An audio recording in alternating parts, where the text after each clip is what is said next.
Never ignore your child surgical problem. बच्चों में surgery के मसाइल को कभी इग्नोर ना करें।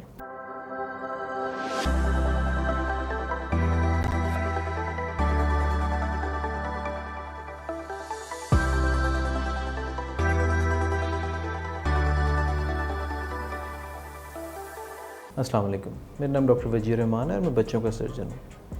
रिसेंटली हमारे पास एक फैमिली आती है जिनका बच्चा है 5 years ओल्ड और he was in severe pain. बहुत शदीद उसको पेट में दर्द हो रही होती है। हमारी टीम उसका मुआयना करती है, हम उसका अल्ट्रासाउंड करते हैं तो हमें पता लगता है कि इसको अपेंडिक्स की दर्द है और जो कि पिछले 5 दिन से चल रही है। हमारी टीम बहुत हैरान रहती है, मैं खुद बहुत हैरान होता हूँ कि 5 दिन से अगर ये प्रॉब्लम है तो आपने इसका ट्रीटमेंट क्यों नहीं कराया।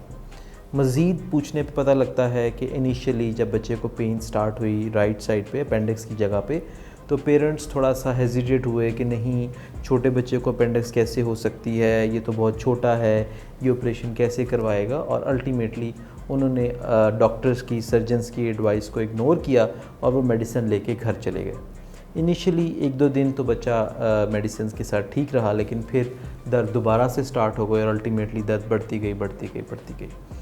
हमने पेरेंट्स को दोबारा समझाया कि नहीं, ये अपेंडिक्स ही है और हमें इसका फ़ौरन ऑपरेशन कर लेना चाहिए क्योंकि ऑलरेडी बहुत ज़्यादा टाइम गुजर चुका है, वक्त गुजर गया है। लिहाजा अल्टीमेटली हमने पेरेंट्स को एग्री किया, पेरेंट्स एग्री हुए, हमने इसका ऑपरेशन शुरू किया।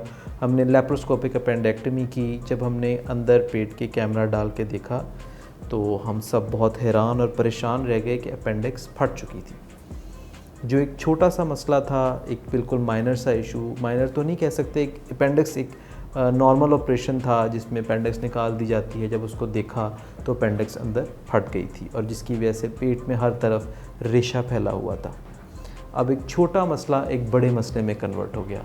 हमें उसकी अपेंडिक्स का ऑपरेशन करना पड़ा, फिर हमें उसके पेट की सफाई करनी पड़ी, सारा रेशा निकालना पड़ा, पेट को मल्टीपल टाइम्स सेलाइन के ज़रिए वॉश करना पड़ा और अल्टीमेटली हमें उसके अंदर एक ड्रेन रखनी पड़ी ताकि जो बाकी का रेशा अंदर रह गया है और जो स्वेलिंग है वो आहिस्ता आहिस्ता सबसाइड कर जाए।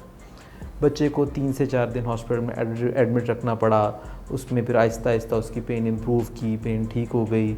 नाली में जो हमने पेट के अंदर छोड़ी थी उसमें एक दिन थोड़ा सा रेशा आता रहा, फिर वहाँ से रेशा आना बंद हो गया। पहले दिन थोड़ा सा बच्चे को बुखार हुआ, लेकिन अल्टीमेटली 3 से 4 दिन बाद वो बुखार भी सेटल हो गया और अल्हम्दुलिल्लाह बच्चा ठीक हो गया। लेकिन इसमें सबसे इम्पॉर्टेंट फैक्ट और सबसे इम्पॉर्टेंट चीज़ ही यही है कि एक छोटी सी चीज़ जिसको पेरेंट्स ने स्टार्ट में निगलेक्ट किया कि अपेंडिक्स का प्रॉब्लम था और पेरेंट्स ने उसको सोचा कि ये खुद नहीं हो सकता, खुद ही ठीक हो जाएगा बच्चा, मेडिसिन से ठीक हो जाएगा, वो ultimately it develops into a bigger problem कि अपेंडिक्स परफोरेट हो गई, अपेंडिक्स फट गई और उसकी वजह से जहाँ बच्चे ने 1 या 2 दिन में रिकवरी करनी थी वहाँ उसको रिकवरी करते करते 4 से 5 दिन लगे। 5 दिन उसको पेन बर्दाश्त करनी पड़ी और वो सारे मसले मसाइल। लिहाजा टेक होम मैसेज सिंपल है और वो यही है कि never ignore your child surgical problem.